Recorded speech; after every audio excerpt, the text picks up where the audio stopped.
With this round of reforms, I can say that India is among the most open countries for foreign investments.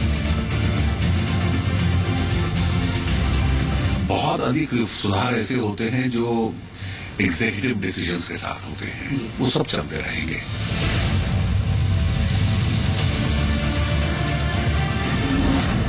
चाहे discoms हो या steel sector हो या sugar हो या cement हो, इन सब सेक्टर्स पे जो अंडरलाइंग स्ट्रक्चरल रिफॉर्म की जरूरत है वो हम लोग कर रहे हैं।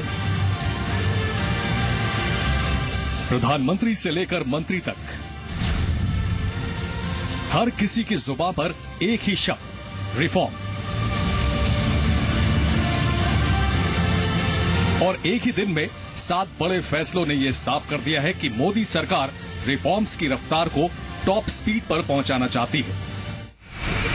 Last time when the report was submitted, both these exercises took about 5.5 months. This time we'll endeavor to take a decision quickly.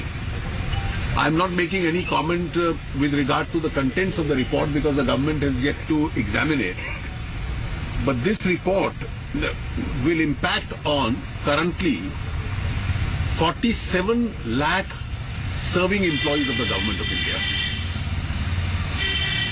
It will also impact on 52 lakh pensioners. This also includes the defense personnel. Over and above this, these formulas which are finally accepted by the government also impact on autonomous bodies, universities, central universities, public sector undertakings, etc. The state governments will take their own view as far as this subject is concerned. Just 2 figures or 3 figures which will, and then we will end with that. The total monetary impact of this on the finances of the union government entirely,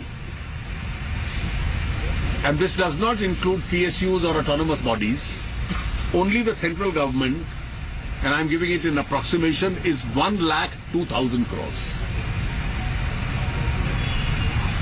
Of this, about 74 lakhs, 74,000 crores is the impact on the union budget, and 28,000 crores is the impact on the railway budget. 28,000 crores. 28,000 crores. This is jointly on the union government amounts to 0.65% of the GDP. So that's the salary and pension bill goes up by that. In case of the union budget, it goes up by 0.46%. And in case of railways, the balance is going to be subsumed. So this is the monetary impact of the recommendations which have been made.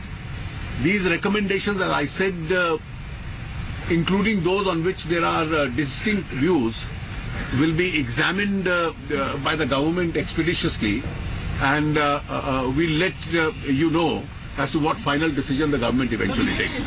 Sir, General.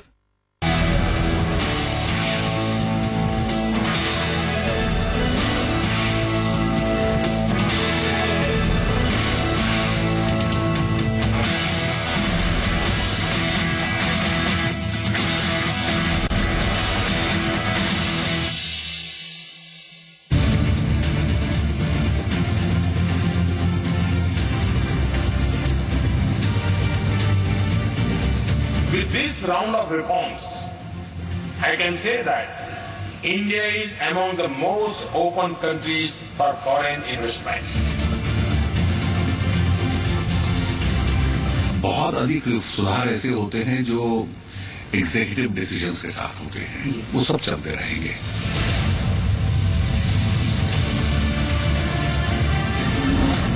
चाहे discoms हो या steel sector हो या sugar हो या cement हो, इन सब sectors पे जो अंडरलाइंग स्ट्रक्चरल रिफॉर्म की जरूरत है वो हम लोग कर रहे हैं। प्रधानमंत्री से लेकर मंत्री तक हर किसी की जुबान पर एक ही शब्द रिफॉर्म। और एक ही दिन में 7 बड़े फैसलों ने यह साफ कर दिया है कि मोदी सरकार रिफॉर्म्स की रफ्तार को टॉप स्पीड पर पहुंचाना चाहती है। कोल इंडिया के 10% हिस्से की बिक्री को मंजूरी मिल चुकी है। कोचीन शिपयार्ड का आईपीओ मंजूर कर लिया गया है। अटके हुए 34 इंफ्रा प्रोजेक्ट्स को पूरा करने के लिए मंत्रालयों को टोल कलेक्शन पीरियड बढ़ाने को मंजूरी दे दी गई है। गन्ना किसानों को 45 रुपए प्रति टन की सब्सिडी मंजूर कर ली गई है। एक्सपोर्टर्स को 3% की इंटरेस्ट सब्सिडी दी गई। साथ ही ओडिशा और आंध्र प्रदेश में 7,500 करोड़ रुपए के 4 रेलवे प्रोजेक्ट्स मंजूर किए गए। वहीं नई पावर टैरिफ पॉलिसी को भी जल्द मंजूरी मिलने की उम्मीद है। All of which put together will give a huge boost to economic growth, to growth of exports, revival of stalled projects, and bring back the momentum in the economy, which this government has been continuously striving for over the last 18 months. इन सब के बीच PM Modi ने एक बार फिर सरकार का agenda बताते हुए the economist magazine में कहा है कि हमारी सरकार से लोगों को बहुत उम्मीदें हैं और इसमें भी कोई शक नहीं कि कुछ उम्मीदें हमसे आगे हैं। हम सचेत हैं कि देश में ग्रोथ का पर्यावरण पर कुछ असर होगा। वहीं इंटॉलरेंस के मुद्दे पर फिर एक बार अपनी बात रखते हुए पीएम मोदी ने कहा कि देश में जबरदस्त ताकत और बहुलतावाद है और विकसित देश इससे सीख ले सकते हैं। इस बीच पूर्व प्रधानमंत्री मनमोहन सिंह ने मोदी सरकार पर निशाना साधते हुए कहा है कि मोदी सरकार की आर्थिक नीतियां दिशाहीन है। मनमोहन सिंह ने आरोप लगाया है कि मोदी सरकार खेती की समस्याओं को उस तरह हल नहीं कर रही है जैसे इंदिरा गांधी हमेशा किया करती थी।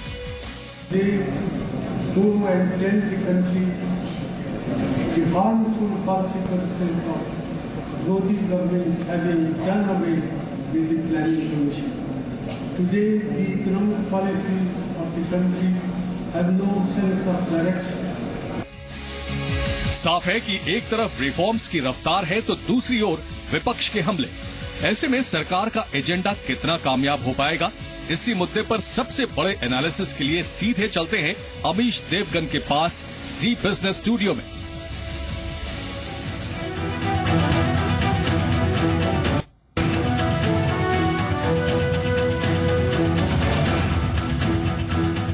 नमस्कार, मैं हूं अमीश देवगुन और आप देख रहे हैं बिग स्टोरी बिग डिबेट। आखिर सरकार क्या संकेत देना चाहती है? एक दिन में कई बड़े बड़े फैसले। क्या सरकार देश को यह बताना चाहती है कि अगर संसद में रिफॉर्म्स रुके तो एग्जीक्यूटिव रूट का रास्ता खुला है? वैसे मुद्दा यह भी है कि क्या एग्जीक्यूटिव रूट का रास्ता काफी है, क्योंकि जीएसटी जैसे कई अहम बिल पास होने जरूरी है और उसके लिए संसद तो देश की मजबूरी है। और एक अहम सवाल ये भी कि क्या रिफॉर्म्स के रास्ते सरकार पॉलिटिकल एजेंडा सेट करना चाहती है, क्योंकि ग्रोथ होगी तो इसका पॉलिटिकल फायदा भी लाजमी है, मिलेगा। इसी मुद्दे पर आज यही होगी हमारी बिग स्टोरी बिग डिबेट। क्या है सरकार का एजेंडा? मुद्दा साफ है और 7th पे कमीशन की रिपोर्ट आ गई है। उसके तहत भी लगता है कि सरकार बाबुओं के लिए, सरकारी अफसरों के लिए, सरकारी मुलाजिमों के लिए कुछ करना चाहती है। ये आज का बड़ा एजेंडा है, यही आज की बिग स्टोरी और बिग डिबेट है। मेरे साथ तमाम पैनलिस्ट हैं। मेरे साथ इस डिबेट के अंदर डॉक्टर अरविंद प्रसाद है, डायरेक्टर जनरल फिक्की के। मेरे साथ जीवीएल नरसिम्हा राव है, spokes person Bharatiya Janata party के। मेरे साथ कांग्रेस प्रवक्ता आलोक शर्मा है। मेरे साथ राम उपेंद्र दास है, सीनियर इकोनॉमिस्ट कंट्री के। मेरे साथ एमके वीनू है, economic journalist, executive editor Amar Ujala group के। तो एक बड़ा पैनल मेरे साथ है। मैं सबसे पहला सवाल पूछता हूं आपसे राम उपेंद्र दास, क्योंकि जानना बेहद जरूरी है और समझना बेहद जरूरी है। सरकार का एजेंडा साफ है, जो कि इकोनॉमिस्ट में प्रधानमंत्री ने लिखा है, इकोनॉमिस्ट मैगजीन में जो लिखा है लेख, उसमें भी साफ तौर पर लिखा है कि हमें पता है कि जनता की हमसे क्या उम्मीदें, और कुछ उम्मीदें हमें पता है बहुत ज्यादा भी हैं। लेकिन क्या आपको लगता है पिछले कुछ दिनों में रिफॉर्म की गाड़ी जिस तरह से सरकार ने आगे बढ़ाई है और 7th पे कमीशन की रिपोर्ट ये बताने के लिए काफी है कि सरकार एग्जीक्यूटिव रूट के जरिए ये बताना चाहती है कि हम कुछ करना चाहते हैं और साथ ही साथ देश का एजेंडा तय करना चाहती है सरकार? राम उपेंद्र दास, ओवर टू यू। जी बिल्कुल। आपने बहुत ही अच्छी समरी से ये शुरुआत की है।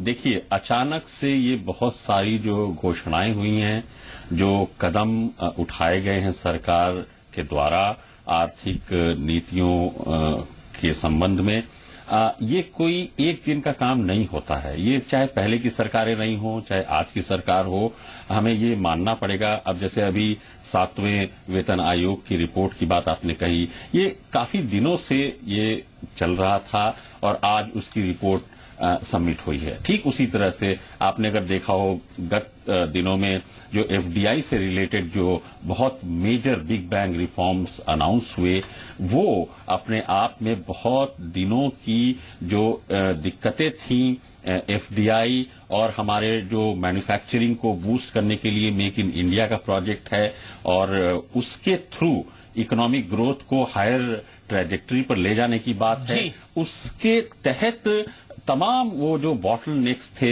जहां पे ease of doing business FDI के क्षेत्र में करना चाहिए, वो हमने किया। उसी तरह से गन्ने के मूल्य की भी बात, सब्सिडी की बात आपने भी उठाई थी। तो इस तरह से अगर आप पूरा एक समन्वित रूप देखें तो मुझे लगता है कि काफी दिनों से जो काम चल रहा था वो अब कल्मिनेट हो रहा है लगभग एक तो आप मुझे एक संक्षेप में बात बताइए। You are senior economist of the country mister Upendra Das, आपको सरकार का एजेंडा क्या दिख रहा है? क्या आपको लगता है सरकार इंटॉलरेंस जैसे मुद्दों से, सरकार जमीन पर इकोनॉमी में काम नहीं हो रहा, उन जैसे मुद्दों से आगे बढ़ना चाहती है? They want to show we are working, look at अस।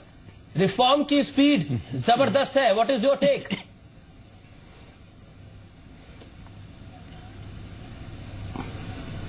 जी, आप बिल्कुल सही कह रहे हैं। मुझे मालूम नहीं कि सरकार इसको बहुत ही एक प्लान तरीके से उन मुद्दों से हट करके कुछ कर रही है, ऐसा है या नहीं। लेकिन मैं ये जरूर मानता हूं कि इन प्रिंसिपल सिद्धांततः हमें इन तमाम सारी जो नेगेटिविटी जो फैली हुई थी अभी कुछ दिनों से, उससे बजाय इस पर कि हम उस पर डिबेट करें, हमें लगता है कि अगर हम अपने जेहन को अपने कार्यों के द्वारा, अपने स्टेप्स के द्वारा हम अपने समाज को इन पॉजिटिव एस्पेक्ट्स की तरफ अगर मोड़े, तो अपने आप वो चीजें जो है इतनी गौड़ होंगी, इतनी इनसिग्निफिकेंट लगेंगी। क्योंकि भारत बहुत विशाल देश है और बहुत ही डाइवर्स है, और यूनिटी इन डाइवर्सिटी जो प्राइम मिनिस्टर ने इकोनॉमिस्ट मैगजीन को में भी बताया, वो एक इतनी सशक्त चीज है। ये हजारों साल की सभ्यता है भारत की। मुझे नहीं लगता कि हमें we should get bogged down by these things. और अगर हम constructive, positive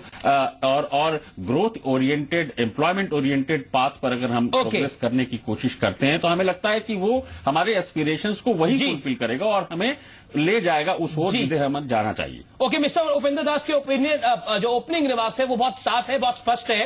they very clear, the thought is very clear कि अगर आप पॉजिटिव और कंस्ट्रक्टिव विजन रखेंगे तभी चीजें आगे बढ़ेंगी। We have to forget bad things. Okay, I will quickly go to now both political parties, because निश्चित तौर पर कांग्रेस का व्यू पॉइंट लेना बहुत जरूरी है। What is your take Alok Sharma? जो राम उपेंद्र दास ने बात बोली, positive approach, constructive approach, because of opposition है, कंस्ट्रक्टिव रोल आपको निभाना पड़ेगा। आपको सरकार का एजेंडा क्या दिख रहा है? क्या आपको लग रहा है ये 7th पे कमीशन की जो रिपोर्ट आई है, रिफॉर्म जो सुपर स्पीड से चले हैं, do you think it is making difference and are you happy? देखिए, 2-3 चीजें आपने पूछी अमीश मेरे से। 7th पे कमीशन का रिफॉर्म से कोई लेना देना नहीं है। ऑलरेडी वो ड्यू था, ऑलरेडी डिले हुआ है। ठीक है, जिस भी रूप में आया है, अभी सामने आया है, स्टडी करेंगे उसके ऊपर, बिल्कुल उसके ऊपर कमेंट करना। रिफॉर्म का एजेंडा आगे बढ़ा है, मैं वही पावर रिफॉर्म्स हुए हैं, मैं उन्हीं मुद्दों पर भी आ रहा हूं। देखिए, रिफॉर्म्स हुए हैं कि नहीं हुए हैं तो देश की जनता तय करेगी, इकोनॉमिस्ट तय करेंगे। आज जो रिजल्ट्स आ रहे हैं इकोनॉमिक क्षेत्र में, वो बताएंगे कि वास्तव में रिफॉर्म्स कहीं हैं भी कि नहीं है। आज जो वास्तव में पिछले आपको रिफॉर्म्स नहीं दिख रहे? नहीं, बिल्कुल कहीं पर नहीं है। देखिए, 2 चीजें होती हैं। एक तो रिफॉर्म्स होते हैं कि वे रिफॉर्म्स के मायने में कि ये रिफॉर्म्स हो गए हैं। दूसरा होता है कि रिजल्ट्स क्या आए उनके। आज दोनों ही दिशाओं में 0/0 हमें नजर आता है। मैं आपको कुछ पॉइंट्स बता देता हूं। आप टॉप 7 सुन लीजिए।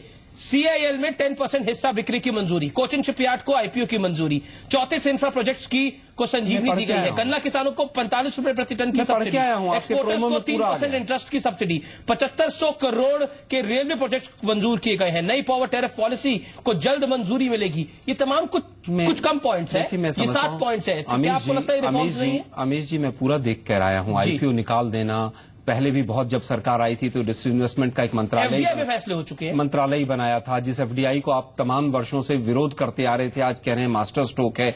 मैं केवल ये कहना चाहता हूं, आपने तमाम रिफॉर्म्स किए, सब कुछ किया आपने, एग्रीकल्चर ग्रोथ नेगेटिव आ गई, एक्सपोर्ट्स पिछले 11 महीने से लगातार डाउन है, वरिंग फैक्टर है ये। 45% अगर 18 महीने में एक्सपोर्ट गिर जाता है तो ये जो बड़े बड़े भाषण काउंटर पॉइंट ये है, आईआईपी ग्रोथ एक साल में 6% तक बढ़ी है। मैं फिर वापस आता हूं, आप एफडीआई और एफपीआई की एफडीआई में आप चाइना और यूएस से आगे हैं। मैं फिर वापस आता हूं, चाइना का पिछले महीने का अगर देखेंगे तो चाइना कहीं ना कहीं आगे बढ़ता हुआ नजर आ रहा है। टॉक अबाउट एफडीआई, सर मैं वापस सर आप सुनिए तो मेरी बात तो सुनिए। मैं केवल ये कहना चाहता हूं, रूरल इकोनॉमी बिल्कुल पूरी तरह से तबाह है इस समय। Rural economy, purchasing power parity index बिल्कुल नेगेटिव होता चला जा रहा है। नहीं, ब्लैंकेट नहीं है, फैक्ट्स हैं ये बिल्कुल। मैं आपको कह रहा हूं, 2013 में $315 बिलियन का जो एक्सपोर्ट था, आज वो 185 पे आ गया है। 45 से 50% एक्सपोर्ट गिर रहा है। सरकार का एजेंडा क्या दिख रहा है आपको? एजेंडा देखिए, आज हम इकोनॉमिक एजेंडे पर अगर बात करें तो इकोनॉमी मैं दोनों पर आ रहा हूं क्योंकि हम इकोनॉमिक और बिजनेस चैनल पे बैठे हैं और हमने पूरा फोकस इकोनॉमी पे किया है। मैं कहता हूं कि आज इकोनॉमी हिंदुस्तान की डोलड्रम्स में है, इकोनॉमिक इमरजेंसी की तरफ हम बढ़ रहे हैं। इकोनॉमिक इमरजेंसी की तरफ अमित जी, मैं अंतिम बात केवल कहना चाहूंगा, ये तो फ्रेंच का एजेंडा है और जो बीजेपी बैक एजेंडा पे आता हूं, मुझे पता था छुपा हुआ जो एजेंडा है वो भी सामने आएगा। छुपा हुआ एजेंडा पे आता हूं। जीवीएल बहुत बड़ी स्टेटमेंट दे दी है आलोक शर्मा ने, economic emergency in the country. Are you feeling that GVL? The prime opposition party of the country says कि ये इकोनॉमिक इमरजेंसी लगी है कंट्री के अंदर। What is your take? Heavy statement, big statement.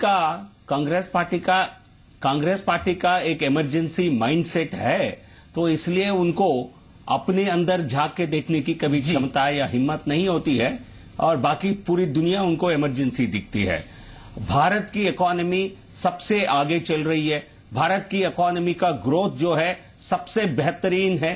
BRICS, न सिर्फ ब्रिक्स देशों में बट पूरे विश्व में हम बड़े इकोनॉमीज में 7.5-8% ग्रोथ रेट से हम ग्रो करेंगे, ये सबका मानना है। तो इसलिए कांग्रेस पार्टी क्या समझती है? कांग्रेस पार्टी को लगता है वो 2% पर भी ग्रोथ रेट हो उनके कार्यकाल में। क्या उनके ही कार्यकाल में एग्रीकल्चरल ग्रोथ रेट बिलो 1% था 2 साल के लिए यूपी के कार्यकाल में? सर तो ऐसा नहीं है, खलियान में उसका धान नहीं उठ रहा है, इनको इकोनॉमिक ग्रोथ रेट 7.5% 200 रुपए किलो दाल बिक रही है और ये इकोनॉमिक ग्रोथ रेट की बात कर रहे हैं। ये पूरे विश्व मानता है। राहुल गांधी क्या समझते हैं इसका कोई मान्यता नहीं है, तो पूरे विश्व सोचता है, पूरे विश्व कहते हैं कि भारत की ग्रोथ रेट, भारत की इकोनॉमी मोस्ट अपीलिंग इकोनॉमी है आज के समय में। और जिस प्रकार की निर्णय सरकार की तरफ से हो रहे हैं तो उससे वो India as an attractive destination, मुझे लगता है हर डिसीजन के बाद ये बेहतर हो रहा है। तो ईज ऑफ डूइंग बिजनेस के मामले में हो, ट्रांसपेरेंसी या करप्शन के मामले में हो, सब में भारत की रैंकिंग बेहतर हो रही है। हम चाइना को भी पीछे छोड़ दिया है करप्शन के इंडेक्स में। तो इसलिए लगता है कांग्रेस पार्टी एक नकारात्मक सोच लेकर के विकास में एक रोड़ा पैदा करना चाहती है। अगर इकोनॉमिक्स की बात करते तो बेहतर रहता है। इनको कांग्रेस का राहुल जी का फोबिया हो गया है। पार्लियामेंट मुझे आप केवल ये बता दीजिए क्या प्रकार की परचेजिंग पावर नहीं गिरी है? बावजूद क्या इन्फ्लेशन कंट्रोल में है? क्या रूरल इकोनॉमी की हालत है? गवर्नमेंट इन्वेस्टमेंट सुनने के घटी है। मैं सुन रहा हूं बहुत देर से आपकी प्रेस कॉन्फ्रेंस।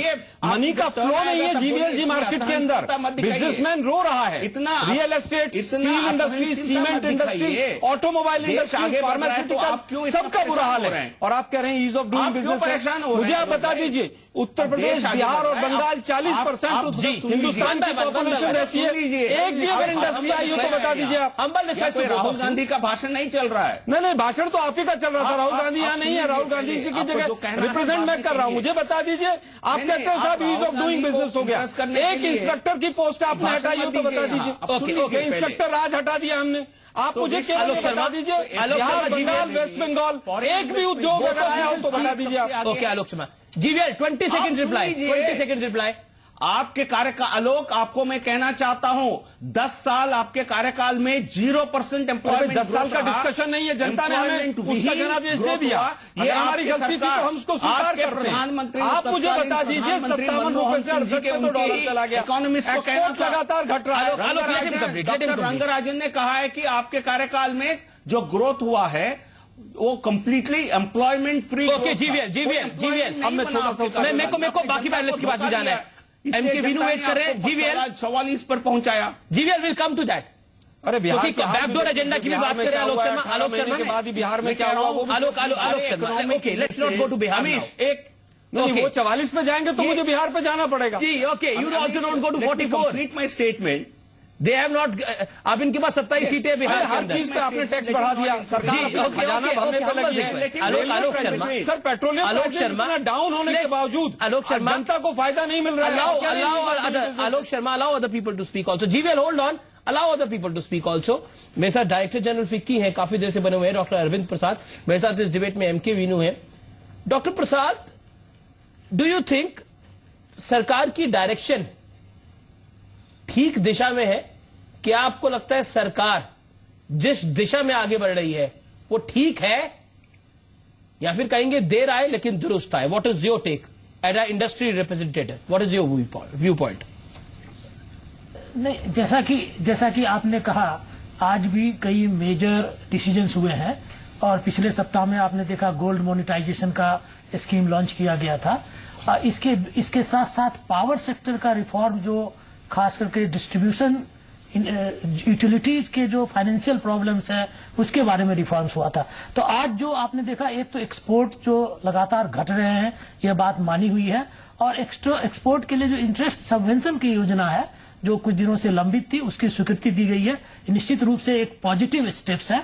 और फार्मर जो शुगर केन का जो उनको डायरेक्ट बेनिफिट देने का है, उसका दो फायदा होगा। एक तो जो किसानों का पेमेंट शुगर इंडस्ट्री से नहीं हो पा रहा था क्योंकि उसके मार्जिन कम हो रहे थे, तो एक तो वो पेमेंट करीब 6000 करोड़ फार्मर्स को रिलीज होगा। लेकिन सबसे बड़ी बात यह है कि मेरा सवाल बहुत सीधा, माय स्ट्रेट क्वेश्चन पहुंचाया जाएगा। फिक्की क्या सोचता है सरकार जिस दिशा में काम कर रही है वो आम जनता के भले के लिए है, नहीं है? यानी मेरे व्यूअर्स के भले के लिए है कि नहीं है? What is your take on that?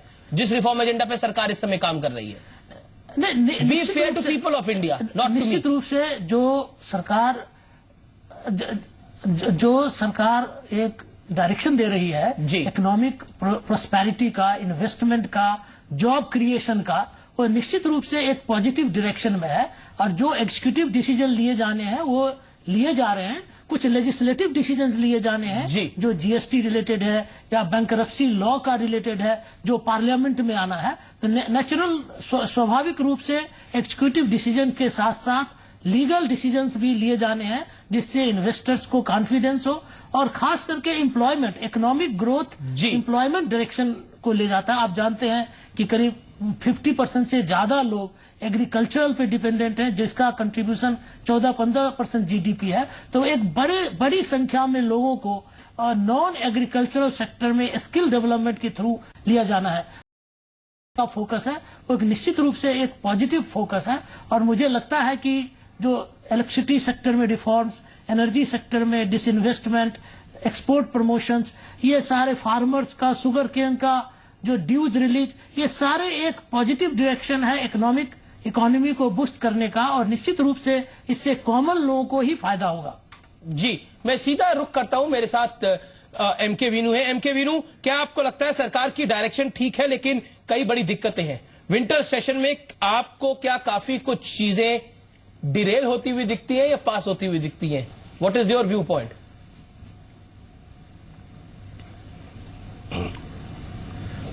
Amish, यहाँ पे दो बातें हैं। विंटर सेशन में तनाव तो है काफी। अभी फाइनेंस मिनिस्टर वित्त मंत्री अरुण जेटली जी राहुल गांधी से मिले हैं, तो मेरे ख्याल जीएसटी के ऊपर खासकर अरुण जेटली का पूरा जोर है, क्योंकि जीएसटी इतना एक बड़ा एक रिफॉर्म आइटम है जिससे पूरे ग्लोबल इन्वेस्टर्स को एक पॉजिटिव सिग्नल मिलेगा। आशा करते हैं हम सब कि जीएसटी में कुछ आगे बढ़े मामला। मगर ये जो इंटॉलरेंस का जो डिबेट उठा है, जिसपे आनंद शर्मा जो राज्यसभा में उनके सीनियर लीडर है कांग्रेस के, उन्होंने कहा है कि भाई इंटॉलरेंस के मुद्दे पे डिबेट होगा और मोदी जी को भी कुछ कहना पड़ेगा। तो कहीं मुझे लग रहा है कि ये डिबेट कहीं इन इकोनॉमिक इश्यूज के बीच में ना आ जाए। और दूसरी बात, अमीश, तुम ठीक कह रहे थे कि ये जो बिहार इलेक्शन के बाद जो सरकार ने डिसीजन लिए अच्छी डिसीजन थे, जो फॉरेन इन्वेस्टमेंट जो रिलैक्स किया, इनमें कोई लेजिस्लेटिव पार्लियामेंट जाने की जरूरत नहीं है। जैसे फार्मर्स को जो इंटरेस्ट सब्सिडी दिया है, एक्सपोर्ट सब्सिडीज दिया है, क्योंकि एक्सपोर्ट 11वां महीना नेगेटिव ग्रोथ है, 17.5% गिरा है अक्टूबर में एक्सपोर्ट। ये सारी चीजें अमीश, मुझे हैरानी होती है, ये सारी चीजें ये 6 महीने पहले क्यों नहीं हुई? ये तो एग्जीक्यूटिव डिसीजन है। आप फार्मर्स, शुगर फार्मर्स को डायरेक्ट सब्सिडी दे सकते थे। आपने दाल जिसके दाम इतने बढ़े हुए थे उसके एमएसपी उन्होंने बढ़ाया, वो भी बिहार इलेक्शन के बाद। तो मुझे डर ये लगता है कि ये सरकार हर साल जो बड़े बड़े इलेक्शन आती है उसके लिए डिसीजन सारी वो इलेक्शन के बाद हो रही है। अगले साल फिर इलेक्शन आ जाएगा, वेस्ट बंगाल का, पंजाब, तो ये आपकी एक वरी है, ये आपका एक ऐसा ना हो कि ये इलेक्शन को ये आपकी एक कंसर्न है। आप सारे डिसीजन को इलेक्शन तक पोस्टपोन क्यों करते हैं? ओके, लेकिन यह तो इलेक्शन से पहले नहीं है, इलेक्शन के बाद नहीं है, यानी इलेक्शन में इसका कोई खास फायदा तो इनको मिला ही नहीं होगा, because decision was not taken at the time of election. Okay, आप आलोक शर्मा काफी देर से कुछ कहना चाह रहे थे, क्या आपको लगता है? कर लेते, अगर फायदा नहीं है तो 6 महीने पहले कर लेते। जी, क्या आपको लगता है? जी well, I am coming to you. आप बार बार बोल रहे थे कि सरकार का एक एजेंडा तो दिखाई देता है, दूसरा एजेंडा दिखाई नहीं देता। देखिए, आपका एजेंडा क्या है, विपक्ष का एजेंडा क्या है? देखिए, विपक्ष का सकारात्मक जिस भी तरह से सहयोग हमारा सरकार में संसद चलेगी, जरूर संसद बिल्कुल पहले भी चलाने के हमने हमेशा वो किया, लेकिन अगर संवेदनशील मुद्दों पर अगर प्रधानमंत्री लास्ट टाइम नहीं करी। नहीं, आप इतने बड़े बड़े मुद्दे होंगे करप्शन के, उन पर अगर पार्लियामेंट में बात नहीं करेंगे तो स्वाभाविक है कि कहीं बात तो करने के लिए तैयार थे, आप तो इस्तीफा ही मांग रहे थे। हम तो बिल्कुल इस्तीफा मांगेंगे। क्या बीजेपी ने इस्तीफे नहीं मांगे थे? क्या कांग्रेस ने इस्तीफे नहीं दिए थे? क्या अरुण जेटली? मुद्दे थोड़े छोटे बड़े थे। देखिए, कोल स्कैम था एक तरफ CWG था। कोई बात नहीं, कोल स्कैम में आने के बाद 18 महीने हो गए, कोल स्कैम में क्या कितने लोग जेल गए हैं मुझे नहीं मालूम है। आप कार्रवाई काफी हुई। चलिए, कार्रवाई हुई होगी, जो भी न्यायालय कर रहा है हम उसका स्वागत करते हैं, लेकिन मैं केवल ये जानना चाहता हूं, क्या पार्लियामेंट को रोकना, अरुण जेटली साहब ने स्वयं अपनी 2-2 पुस्तकों में 2-2 आर्टिकल्स में नहीं कहा है कि ये भी लोकतंत्र का हिस्सा है? सुषमा स्वराज जी की स्टेटमेंट है, आज मैं उस विषय पर नहीं जाना चाहता हूं। मैं केवल ये कहना चाहता हूं कि आज जो इकोनॉमिक ग्रोथ आ रही है वो पूरी तरह से दिशाहीन है। अगर उसको दिशाहीन नहीं होती तो कहीं तो रिजल्ट आते, किसी सेक्टर में तो रिजल्ट आते। एक्सपोर्ट डाउन हो रहा है। पर प्राइम मिनिस्टर ने जो इकोनॉमिस्ट में लेख लिखा, उन्होंने बोला कि हमें पता है कि जनता को हमारे से बहुत सारी उम्मीदें हैं और उम्मीदों पे हम खरा उतर रहे हैं। प्रधानमंत्री तो और भी बहुत अच्छे अच्छे स्टेटमेंट दिए होंगे उन्होंने, वो शायद आप भूल गए। वो तो देते ही रहते हैं, मेडिसन स्क्वायर से बिहार को एड्रेस करते हैं, वो उनका तो काम ही है। हमारी सरकार से लोगों को बहुत उम्मीदें हैं और इसमें भी कोई शक नहीं है कि कुछ उम्मीदें हमसे आगे हैं। हम सोचते हैं कि देश में ग्रोथ का पर्यावरण पर कुछ असर होगा। मैं वही कह रहा हूं, ये तो आपने प्रोमो में भी दिखाया। मैं केवल ही जानना चाहता हूं कि यूनाइटेड नेशंस तो 2016 को ईयर ऑफ पल्सेस डिक्लेयर करता है और हिंदुस्तान में थाली से प्रोटीन, विटामिन, फैट, कार्बोहाइड्रेट सब गायब हो जाते हैं। फिर आप कहते हैं साहब ईज ऑफ बिजनेस हो रहा है। आप इतना एफडीआई के ऊपर बिहार से चुनाव हारने के बाद रिफॉर्म्स चिल्ला रहे हैं कि जैसे ऐसा लग रहा है कि इस बार मोदी सरकार ना हो के रिफॉर्म्स और एफडीआई सरकार हो। अरे भाई, पूरा एफडीआई से देश थोड़ी ना चलेगा। एग्रीकल्चर का जो किसान गांव में रहता है उसको एफडीआई आएगा। फैक्ट बताता हूं, सीएडी आपसे कंट्रोल नहीं हो रहा था आपके कार्यकाल के अंदर जी। करंट अकाउंट डेफिसिट को कंट्रोल मैं बताऊंगा उसका। होल्ड ऑन जी, सीएडी सरप्लस में। Second important point, GDP numbers are doing reasonably well. Third important point, IIP ठीक आ रहा है। इन्फ्लेशन को थम्स डाउन कर रखा है। हालांकि आप इसको बोलेंगे थ्योरेटिकल बात है, लेकिन थम्स डाउन कर रखा है। That is the point. अब कांग्रेस का जो अलग मुद्दा है या फिर विपक्ष का, समूचे विपक्ष का एक मुद्दा है कि इनटॉलरेंस जैसी स्थिति बनी हुई है, जिस पर इकोनॉमिस्ट में प्राइम मिनिस्टर ने लिखा है कि देश में जबरदस्त ताकत है, बहुलतावाद है और विकसित देश इससे सीख ले सकते हैं। बड़ी स्टेटमेंट है ये प्राइम मिनिस्टर में। आपने 3-4 और जो जॉइंट प्रेस कॉन्फ्रेंस थी वहां पे भी प्राइम मिनिस्टर इनटॉलरेंस पे बोले थे। अगर आप मौजूदा संसद सत्र के अंदर जीएसटी को पीछे रखकर, रियल एस्टेट रेगुलेटर बिल को पीछे रखकर, रिफॉर्म्स के एजेंडे को पीछे रखकर इनटॉलरेंस को आगे रखेंगे, then what will happen? Amit ji 4-5 मुद्दे उठाए, मैं सिलसिलेवार जवाब दूंगा, बहुत क्विकली जवाब। फिर मैं जीवन कहना चाहता हूं, जीएसटी पिछले पार्लियामेंट के सेशन में कहीं पर नहीं था, गायब था। अब सरकार को एजेंडा तय करना है कि वो जीएसटी किस रूप में लाती है। आपको सरकार का एजेंडा क्या दिखता है? मोदी सरकार का एजेंडा क्या दिखता है? मुझे केवल ये दिखता है कि मोदी सरकार बिहार की चुनाव के बाद जिस तरह से आनन फानन में फैसले ले रही है, उसके 2 ही कारण हो सकते हैं। या तो इकोनॉमी डॉलरम्स में चली गई है, इकोनॉमी को मैनेज नहीं कर पा रहे हैं ये लोग। अगर मैनेज कर पा रहे होते, आप कहते हैं करंट अकाउंट डेफिसिट डाउन हो गया, आप मुझे बताइए कि 40 बैरल जो है वो $40 से कम पिछले 11 साल में आया है। इसलिए कहीं ना कहीं सरकार को फायदा होता नजर आ रहा है, जबकि पेट्रोल हम 63-64 रुपए लीटर खरीद रहे हैं। आपने दूसरा कहा GDP growth rate, GDP growth rate स्वाभाविक है कि जिस तरह से कैलकुलेशन का फार्मूला चेंज हुआ है कहीं ना कहीं आंकड़े पॉजिटिव नजर आते हैं। तीसरा आपने कहा इन्फ्लेशन कंट्रोल में, इन्फ्लेशन कंट्रोल में इसलिए है कि मार्केट में डिमांड नहीं है, सप्लाई ज्यादा है, मार्केट में डिमांड नहीं है क्योंकि लोगों की परचेजिंग पावर नहीं है। सरकार को हेल्थ सेक्टर में, एजुकेशन सेक्टर में जिस तरह से सोशल सेक्टर में इन्वेस्टमेंट करनी चाहिए थी वो कम हुई। मनरेगा जैसी स्कीम्स में कहीं ना कहीं रूरल एरियाज में जो डिमांड जनरेट होनी थी वो डिमांड जनरेट नहीं हुई, इसलिए इन्फ्लेशन कहीं ना कहीं जो नीड की चीजें हैं, आप बताइए दाल, तेल, चीनी, कोई भी। तो आप इन मुद्दों पे बहस करिए, आप इंटॉलरेंस का मुद्दा क्यों लेके आ रहे हैं? कौन कह रहा है कि नहीं करेंगे? लेकिन अगर आरबीआई के गवर्नर ये कहते हैं कि इस तरह की स्टेटमेंट से इकोनॉमिक डेवलपमेंट में मुश्किल आ रही है तो कांग्रेस नहीं कह रही है, आरबीआई के गवर्नर कह रहे हैं। इंटॉलरेंस की बात हिडन एजेंडा दिखता है? नहीं, बिल्कुल हिडन एजेंडा है, लेकिन हिडन एजेंडा इनका चुनाव के लिए होता है। ओके जी, यूपी का चुनाव होगा, बिहार का चुनाव होगा, इनका हिडन एजेंडा सामने आ जाएगा। पूरी तरह से आज इकोनॉमी डोल्ड्रम्स में है। जी okay, reply is must. Okay जी, we'll go at end please don't intervene Alok Sharma. Bharat की इकोनॉमिक एजेंडा को डिरेल करने के लिए कांग्रेस कोई कसर नहीं छोड़ रही है। तो पाकिस्तान में जाकर के जिस प्रकार की बयान देते हैं और टेररिज्म को, आतंकवाद को, रिलीजियंस के बयानों का देखिए, बयानों का इकोनॉमिक डिप्रेशन में आप सुन लीजिए, आपको मैंने बीच में नहीं इकोनॉमिक्स की डिबेट कीजिए ना, सुन लीजिए आलोक शर्मा डिप्रेशन में है कांग्रेस पार्टी, तो इसलिए नहीं देखिए इनको लगता है कोई आंकड़े के साथ कोई खेल हो रहा है क्या? विश्व के इन्वेस्टर और बड़े बड़े विश्व बैंक क्या उनको समझ नहीं है? क्या उनसे आलोक शर्मा से सीखेंगे वो? क्या उनको पता नहीं है किस प्रकार की इंटरनेशनली एक्सेप्टेड फॉर्मूलाज हैं एस्टिमेशन के लिए? एक बात यहां है। दूसरा, डिमांड जनरेशन के लिए पब्लिक इन्वेस्टमेंट बढ़ा रही है सरकार, तो इंफ्रास्ट्रक्चर सेक्टर में जिस प्रकार की इन्वेस्टमेंट हो रहा है उससे डिमांड जनरेशन भी होगा, एम्प्लॉयमेंट जनरेशन होगा इन्वेस्टमेंट से, फॉरेन डायरेक्ट इन्वेस्टमेंट से। तो इसलिए सरकार अपनी कैसे इकोनॉमिक ग्रोथ को आगे कैसे ले जाना है, हमें डबल डिजिट की ओर कैसे बढ़ना है, हम चाइना को लगातार पीछे कैसे छोड़ना है, और ये सब एम्प्लॉयमेंट जनरेशन के साथ साथ कैसे करना है, ये सरकार की प्राथमिकता है। 18 महीने में एम्प्लॉयमेंट जनरेशन सवाल है जीवीएल साहब, ये रूरल सेक्टर में तो हमें बैक टू बैक 2 साल ड्राउट होने के कारण रूरल डिमांड घटी है, ये स्वाभाविक एजेंडा है। लेकिन इसके लिए हमें कोई दोष नहीं दे सकता है। और जब आपके कार्यकाल में जब ड्राउट रहा, लगातार 1% से नीचे ग्रोथ रेट था, एक साल नेगेटिव ग्रोथ रेट भी रहा एग्रीकल्चर सेक्टर में, आपने कोई कमाल काम नहीं किया है। बात नहीं कर रहे हैं हम। जीवीएल आपका हिडन एजेंडा है। अमीश, आलोक शर्मा कह रहे हैं आपका हिडन एजेंडा है क्या? केवल कुछ ही उद्योगपति हैं जिनके पास पैसा पहुंच जाए, पाकिस्तान डेली कोई न कोई बयान देकर मनी फ्लो अब देश पूरी तरह से बंद है, डिसरप्ट करना चाहते हैं, डिरेल करना चाहते हैं। डिरेल नहीं करते, आपकी जिम्मेदारी है।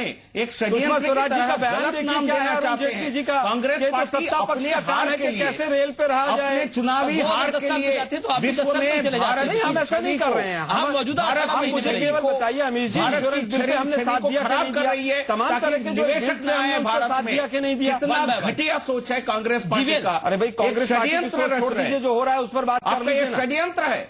षड्यंत्र तो आप लोग करते हैं। आप मुझे केवल ये बता दीजिए, सरकार ने कुछ काम नहीं किया। केवल आप मुझे बता दीजिए, किसानों के लिए आप बिल लेकर आएंगे, कांग्रेस अपोज नहीं करेगी।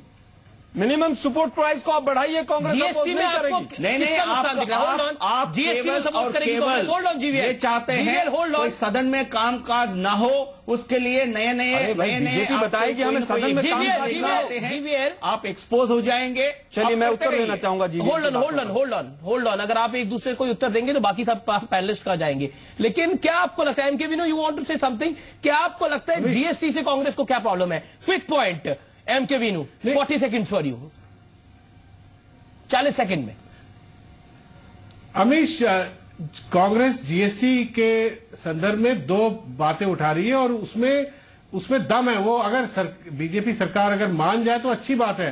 कांग्रेस कह रही है कि 20% से ऊपर जो रेट है वो इन्फ्लेशनरी होगा और उससे फायदा नहीं होगा, और वो अगर बीजेपी उसको कम करती है। केलकर साहब ने ये कहा था कि 11-12% से ज्यादा जीएसटी का सिंगल रेट नहीं होना चाहिए। चलो 12 बहुत कम है, 16 से ज्यादा, मेरे हिसाब से 16 से ज्यादा हो तो जीएसटी का फायदा नहीं है।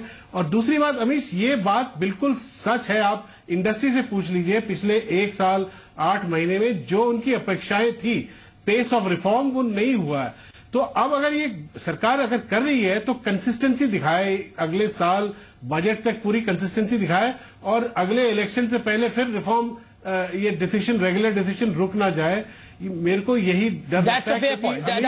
जनवरी में, इस साल जनवरी में आपको याद होगा, नहीं अभी एक और पॉइंट, जनवरी में मोदी जी से इतनी अपेक्षा थी कि स्टॉक मार्केट, लोग कह रहे थे कि 33,000 ईयर एंड में, एनालिस्ट कह रहे थे होगा, मगर अभी अपेक्षा क्या है, 28 से ऊपर नहीं जा रहा स्टॉक मार्केट, 5,000 रामभूपेंद्र दास से नीचे है। रामभूपेंद्र दास, बहुत संक्षेप में आप अपनी बात रखिएगा। क्या आपको लगता है कि निश्चित तौर पर गवर्नमेंट से बहुत सारी एक्सपेक्टेशंस थी, लेकिन रिफॉर्म्स की जो ये गाड़ी चली है उसके बीच में कई सारे हिंड्रेंसेस भी आ जाते हैं, कई सारे फ्रिंज एलिमेंट हैं, रूलिंग पार्टी के अंदर, ऑपोजिशन पार्टी के अंदर कुछ कुछ बयान दे देते हैं, उस पर तकरार हो जाती है।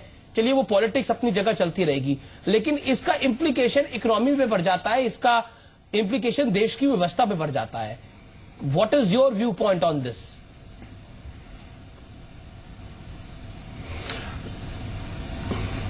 जी देखिए, चूंकि मैं तो एक ऑब्जेक्टिव एनालिसिस के तौर पर इस सारे मुद्दों को देखता हूं।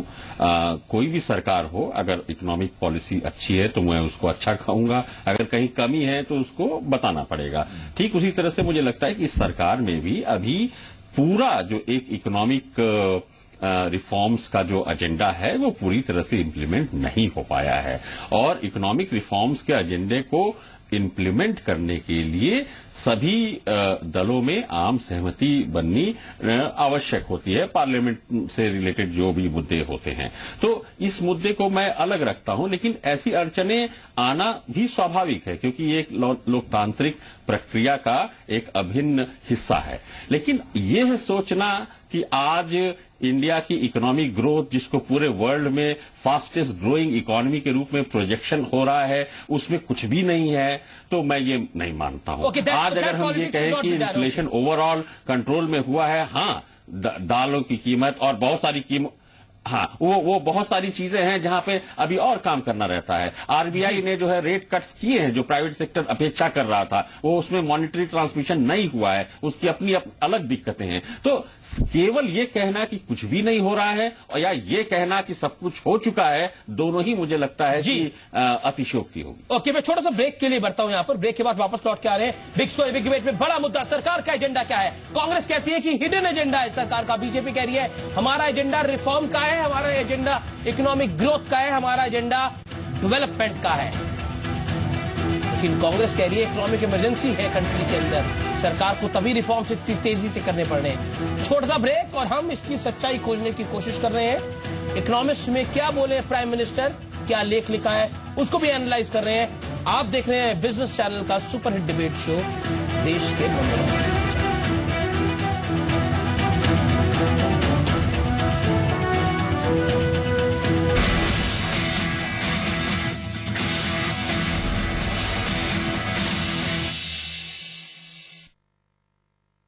प्रायोजक host traveller, celebrate every journey.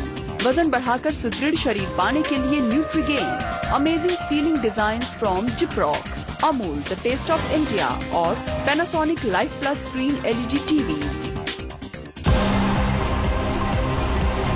Of the many things that made this man, that stubborn little boy, made him great.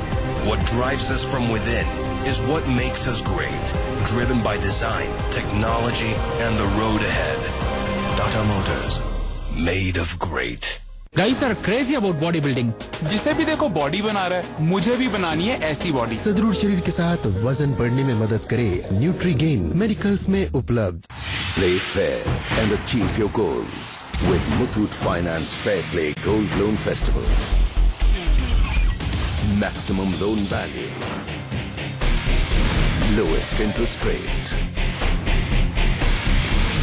No hidden charges. free insurance of gold. So play fair in all aspects of life with Muthoot Finance Fair Play Gold Loan Festival. No janjat, loan फटाफट. एक सोच जो बदल रही है भारतीय trucking industry की तकदीर. एक पहल जो ले जा रही है ट्रांसपोर्ट इंडस्ट्री को नई ऊंचाइयों पर. Mahindra transport excellence awards 2015.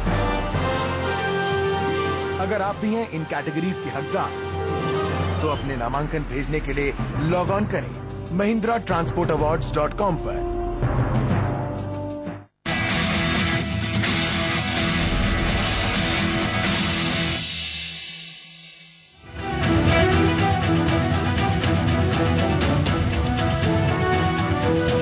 Welcome back. आप देख रहे हैं बिग स्टोरी बिग डिबेट. हम सिर्फ डिबेट नहीं करते, एनालिसिस करते हैं, फैक्ट्स देते हैं, जानकारियां देते हैं और कंक्लूजन भी देते हैं. डॉक्टर मनमोहन सिंह, ये जानकारी देना जरूरी है. डॉक्टर मनमोहन सिंह ने साफ कहा है कि मोदी सरकार की आर्थिक नीतियां ठीक नहीं है और कांग्रेस का बार बार ये स्टेटमेंट की हिडन एजेंडा है. सरकार देश में इकोनॉमिक इमरजेंसी है. बीजेपी का कहना हम रिफॉर्म्स पे काम कर रहे हैं और हम ग्राउंड पर असर दिखा के रहेंगे. मेरे साथ एक बैलेंस्ड पैनल है. Doctor Arvind Prasad, director general FICCI के, जीवी नरसिम्हा राव बीजेपी से, Ram Govind Das senior economist, MK Veenu, Alok Sharma. Arvind Prasad साहब, ओपनिंग रिमार्क आपसे इस दौर का. क्या आपको लगता है जो बात डॉक्टर मनमोहन सिंह ने कही है कि मोदी सरकार की आर्थिक नीतियां ठीक नहीं है, क्या आपको लगता है ये बात सही है, लाजमी है, या फिर सिर्फ विरोध करने के लिए विरोध है? As a FICCI representative, what is your viewpoint? I know you can't comment on politics, but what is your viewpoint on this?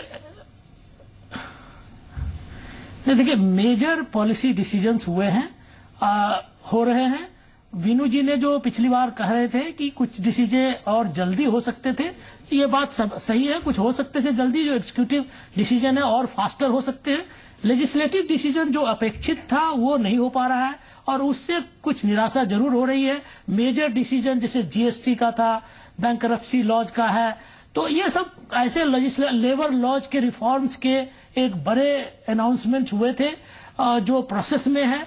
तो ये सारे होने भी आवश्यक है.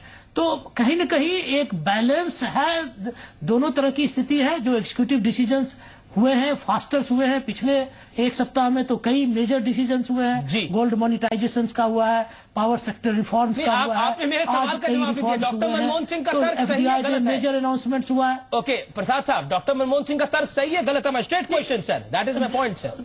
Answer my question if you can. If you can't then straight pass on. Doctor Manmohan Singh, doctor Manmohan Singh as पूर्व प्रधानमंत्री एक अनुभवी नेता है और इकोनॉमिस्ट है.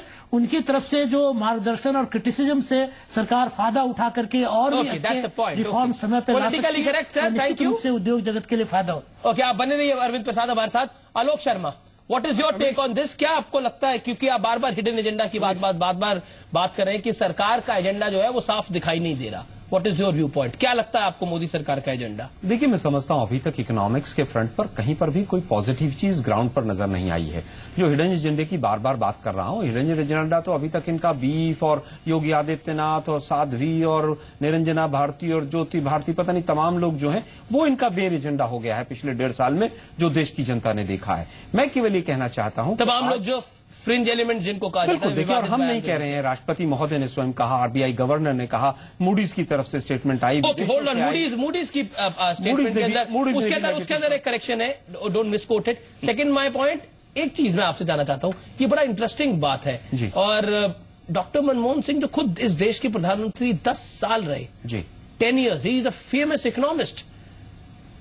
उसके बावजूद वो मोदी सरकार का कंपैरिजन अगर कर रहे हैं तो अपनी गवर्नमेंट से नहीं कर रहे, वो इंदिरा गांधी की सरकार से कर रहे हैं. मैं समझता हूं अमीश जी, अमीश जी, आपने उसमें ये चीज नहीं देखी कि उन्होंने एग्रीकल्चर का कंपैरिजन किया है कि एग्रीकल्चर सेक्टर में जो चीजें. सर एक बात बताइए, नहीं, आप समझिए ना बात को. फेयर, नहीं, सुन, आप फेयर तो ये डिबेट मैं फेयर हूं, आप सुनिए ना मेरी बात को.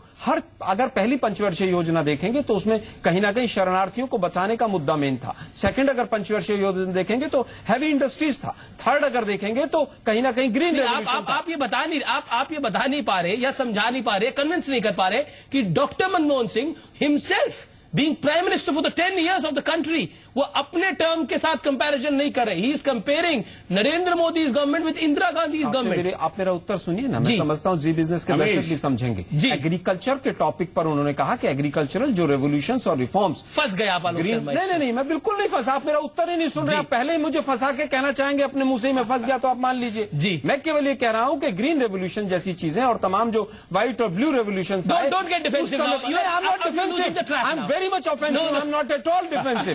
मैं केवल ये कह रहा हूं कि आज agriculture growth, minimum support price की हालत खराब है और किसान जो है वो खलियान में अपने धान को लेकर बैठा हुआ है।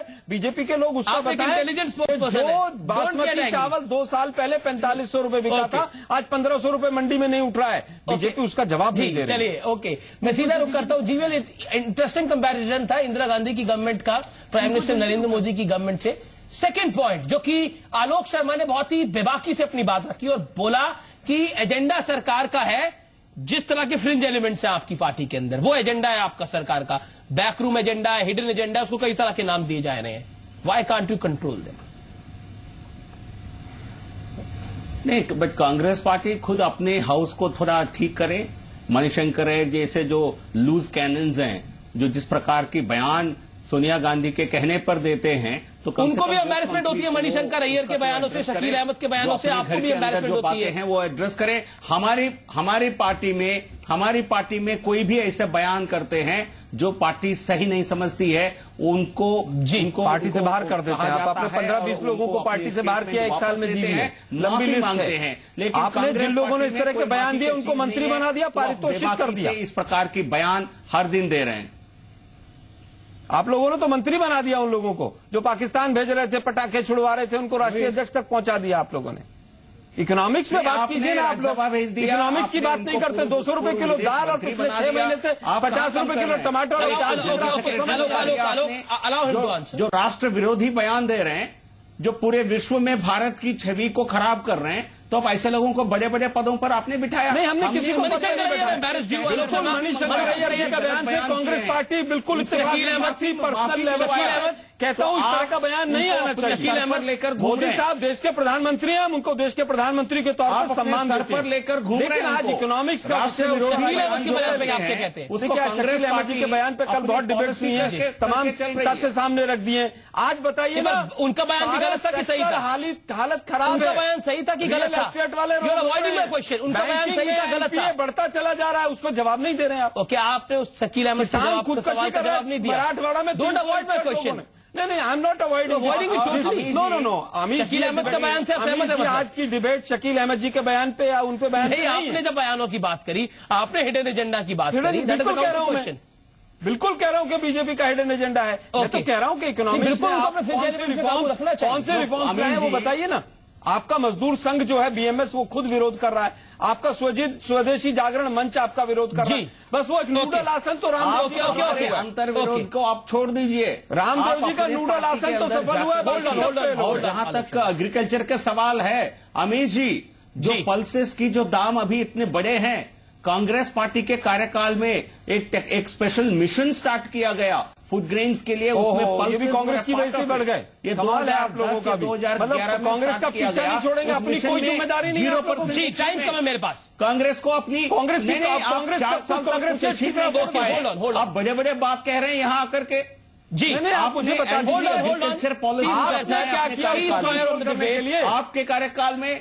टाइम ओवर, हजारों लोग मर गए। इकोनॉमिक इमरजेंसी की तरफ देश बढ़ रहा है। आप लोग चेत जाइए। ओके, रामभूपेंद्र दास, आप अच्छे दिन, आप आज इंदिरा गांधी जी का जन्मदिन है, इसलिए आपको इमरजेंसी आपने पूरी डिबेट में मेक इन इंडिया और स्किल डेवलपमेंट की बात नहीं की। इससे पता चलता है कि आपका कोई मेक इन इंडिया का एजेंडा नहीं है। 1 घंटे की डिबेट में एक बार भी शब्द नहीं बोला आपने। ओके, आलोक शर्मा, मैं रामभूपेंद्र दास आपकी बात आना चाहता हूं। आपकी तरह हम जीवीएल, मैं आपके पास वापस लौट के आऊंगा, मेरे पास टाइम अब कम है।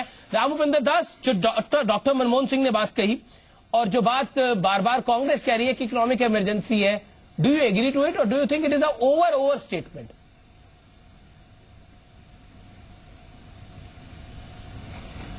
नहीं, इकोनॉमिक इमरजेंसी की सिचुएशन बिल्कुल नहीं है, ये बिल्कुल गलत है। लेकिन जहां तक डॉक्टर मनमोहन सिंह जो कि हमारे प्रधानमंत्री रहे और बहुत बड़े इकोनॉमिस्ट हैं, जहां तक उनका जो इंफोसिस है एग्रीकल्चर सेक्टर पे, मुझे नहीं लगता है कि वो इस सरकार भी उसमें उसका कोई मतभेद होगा। मुझे लगता है कि हमें और कार्य करना है एग्रीकल्चर क्षेत्र की ग्रोथ, प्रोडक्टिविटी और एम्प्लॉयमेंट जनरेशन के लिए, फार्मर्स की क्वालिटी ऑफ लाइफ के लिए। मुझे नहीं लगता कि उसमें कोई ऐसा मतलब किसी को। MK Viru, last 20 second, conclude the debate. सरकार का एजेंडा क्या है 3 पॉइंट्स के अंदर? Quickly MK Viru, 30 second, not more than that. Amish, economic emergency भले ना हो, मगर अर्जेंसी बहुत है। इकोनॉमी को कंसोलिडेट करने की जरूरत है। मोदी सरकार ने पहले जो अपने 1.5 साल पॉलिटिकल कंसोलिडेशन में बहुत ज्यादा टाइम बिता दिया है और इकोनॉमी पर ध्यान कम रहा है और एग्रीकल्चर मिसमैनेज हुआ है। Thank you. अब बिल्कुल इकोनॉमी पे अगर नई नजर रखेंगे तो बहुत मुश्किल हो जाएगी। बाद में economic emergency. Thank you so much all the panelist, pleasure having you all. तो ये थी आज की बिग स्टोरी बिग डिबेट। छोटा सा कंक्लूजन, सरकार का एजेंडा साफ होना चाहिए रिफॉर्म का, डेवलपमेंट का और ग्रोथ का। और जो फ्रिंज एलिमेंट्स है उनको मैसेज देना जरूरी है from both the parts, opposition as well as people who are with government. आप देखते रहिए जी बिजनेस को कि तमाम बड़ी खबरें हम आपको दिखा रहे हैं और उनका कंक्लूजन और एनालिसिस भी।